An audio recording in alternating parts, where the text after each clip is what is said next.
Shalom Yashola. I want to start by giving all praise to Yahweh Hashem Shai, double honors to the elder apostle of GMS, and all you brothers are doing the work in truth, war, sincerity. Now this is from RT.com. It says marked to martial law, undercover special forces to sweep US Southeast. This was published early on. I got the notification for it early in the morning. And then it says, it says, as elite branches of the U.S. military prepare to hold military training in 7 southwestern states, with some troops operating incognito among civilians, some Americans fear the training is actually preparation for imposing martial law, and they're not wrong. As people in the truth. I mean, when I read this, I was quite overjoyed, because it only means that all these signs that we're seeing in the heavens, you know, are basically a sign that this kingdom is literally about to fall.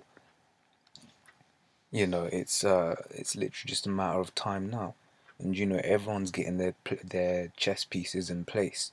The U.S. is getting their military men in place. Whilst in the U.S. that is, whilst all the nations are they're basically teaming up right now. They won't tell you that in mainstream news, but everyone's starting to say who they're dealing with. What you had Saudi Arabia and Pakistan doing war games today as well, I believe. Everyone is just starting to, but basically this third world war is starting. But the majority of the masses aren't paying attention to this fact, because it's not being reported in mainstream media. Why? Because the elites basically want to keep people buying. They basically want to drain as much out of the society as possible. Because what would happen if they went on and said, actually, look, we're in a warlike situation right now. What's going to happen? People aren't going to be buying anything. People aren't going to be taking out loans. Do you think people will be buying houses if they knew that that World War III with Russia is around the corner? No.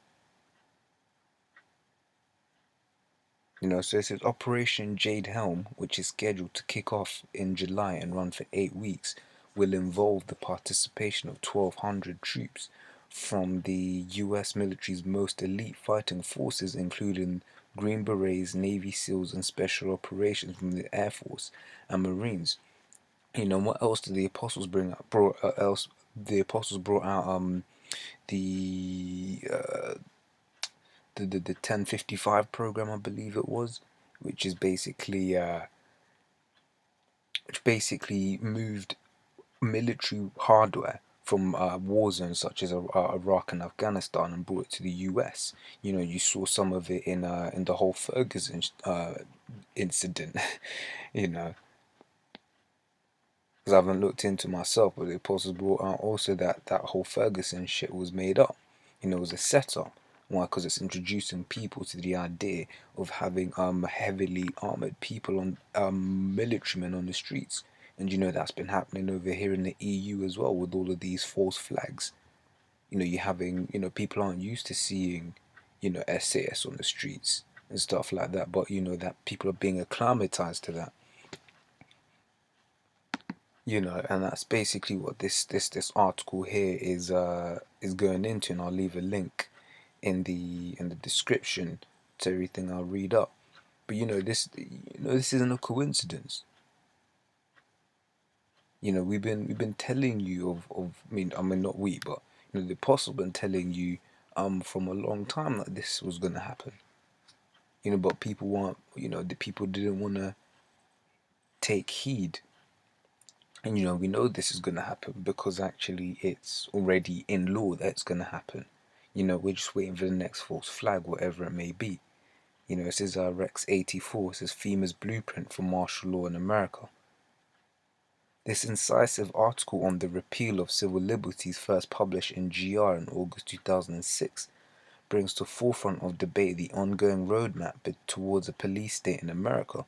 And like I said, we've already seen that. Ferguson was the best example thus far. It says we are dangerously close to a situation where, if the American people took to the streets in righteous indignation, or if there were another 9/11, a mechanism for martial law could be quickly implemented and carried out under X-84. And I remember speaking to one of my work colleagues, and I was like, "Look, Obama has the power to impose martial law." And then I was like, "No, no, he won't do that. He won't do that." I was like, "No, but he has the power to, and if shit hits the fan, he can." It's because people in this world, especially, I mean, the heathen anyway, but people in this world just they don't want this bubble to burst. They can't see this bubble bursting. But us in the truth are supposed to be able to see this coming to pass. The scriptures say, "Watch and pray." We watch, we pray, we filter out through the scriptures, and then we can see actually our salvation is close.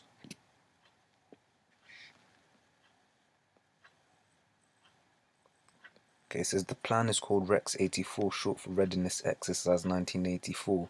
Through Rex 84, an undisclosed number of concentration camps were set in operation throughout the United States for internment of dissidents and other potential harmful to the states. And one of the brothers in the camp basically did a video some time ago, basically saying that the EU has more or less exactly the same laws. A similar law in that if you're a protester, you're a terrorist.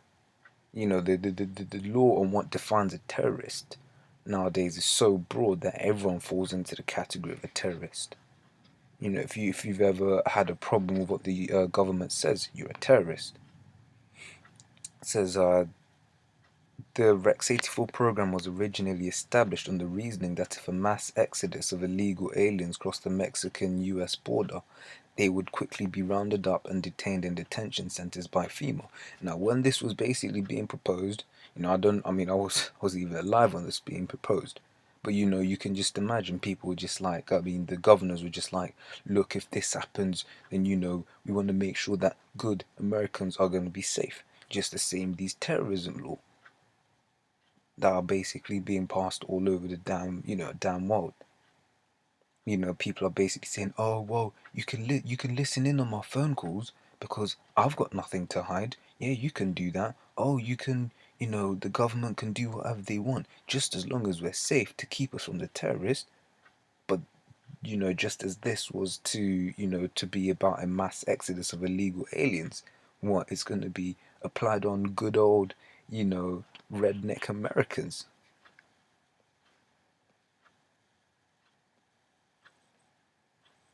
Says the existence of the Rex 84 plan was first revealed during the Iran-Contra hearings in 1987 and subsequently reported by that. Like I said, you can read more of. I'll leave a link. But it says more on the FEMA concentration camps. We've been telling people these things exist. But people don't want to. When the time comes. It says, what is the Federal Emergency Management Agency? Simply put, it is the secret government.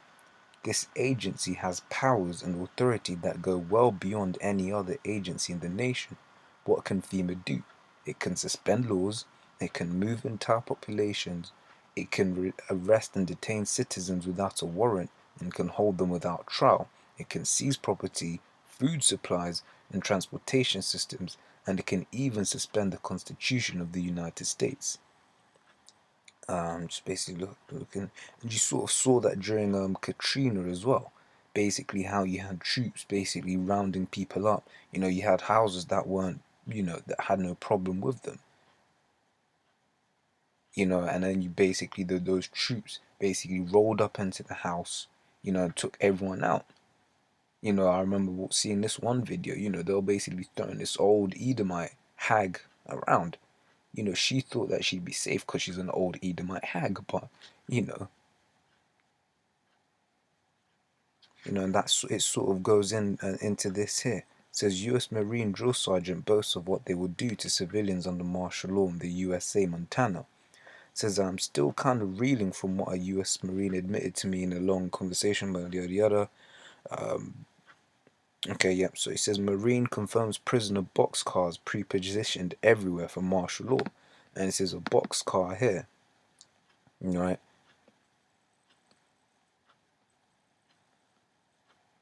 And then you see them there.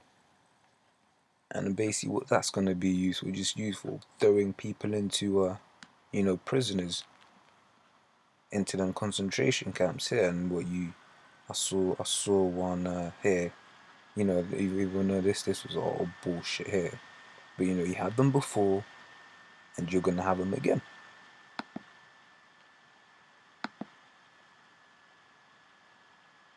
What was I reading? Okay, says he admitted, actually boasted would be more appropriate, that there were indeed prisoner boxcars pre-positioned everywhere throughout Montana, where I interviewed him, a nation and nationwide. It says that the military has properly assessed the civilian resistance militia threat under martial law, and hence had everything in place for a military takeover using US Marines heavily. Right? It says, why do you think that they have Marines in place in Billings, Montana? He bragged. He explained that Marines would be used most heavily in Montana and nationwide under martial law, and he was evidently quite proud of their role. He admitted they had been hardened to kill, and that killing women and children would be part of the agenda wherever deemed necessary. It's just time for a precept. It says Colossians 3 and 25 says, but he that doeth wrong shall receive for the wrong which he hath done, and there is no respect of persons. In Romans 2:11 echoes more or less the same thing. For Most High, there's no respect of persons. In this society, you're softened out. You made to think, oh, men died. That's okay, but there were 2 women and children who died also. That's not how it works. Basically, if the Most High says, if the Most High puts a hit out on you, you're gonna get it. And that's basically what he's talking about there. Men, women, children. These Marines are gonna go hard. Right, and this is just a quote from this website here where I saw this picture. It says she admitted that her husband had finally told her that Gunderson was under secret contract from the US government to produce these prisoner boxcars. She also admitted that Gunderson had a satellite factory for a boxcar with Shackles operation in Texas. And if this is Revelations 12 and 12 says, therefore rejoice, ye heavens, and ye that dwell in them. Woe to the inhabitants of the earth and of the sea, for the devil is come down unto you, having great wrath, because he knoweth that he hath but a short time. And for especially for us, man, in the truth, Esau has our number. The elites, they have our number, and when it's right, when the time is right, they're gonna send their elite men, to round us up. Some of us are, some of us are gonna have to, lay our lives down for this. And when you're in this truth, that's something that you just basically have to be prepared for. Be thou faithful unto death. When you read through the scriptures, a lot of prophets didn't, a lot of prophets didn't make it out nicely. And you basically have to have that same mentality. You just pray that the Most High gives you faith until death. It says Jeremiah 30:7. It says, alas, for the day is great, so that none is like it. It is even the time of Jacob's trouble, but he shall be saved out. And like I said, you just have to have faith, that you're one of those men. If you are one of those men, the Most High will have you. It's Revelations 2:10 says, fear none of those things which thou shalt suffer. Behold, the devil shall cast some of you into prison, that ye may be tried, and ye shall have tribulation 10 days. Be thou faithful unto death, and I will give thee a crown of life. And then that's plain and to the point. Some of you, the devil shall cast some of you into prison. That's some concentration camps that we were reading about. And be thou faithful unto death. I mean, if you ain't ready to die for this thing, man, I don't really think you know what you're in. This is 2 Ezra 15 and 17. This is more on just the martial law. It says, a man shall desire to go into a city and shall not be able, And that's basically the point on the cordons that are going to be set up. You're basically going to have troops saying no, you can't go there. You can go there, you can go. That's for those that you know that don't end up in the concentration camps. Those who the elites basically think aren't worthy to be in the concentration camp. They'll be good slaves. You know. And with that, I'm just gonna say shalom.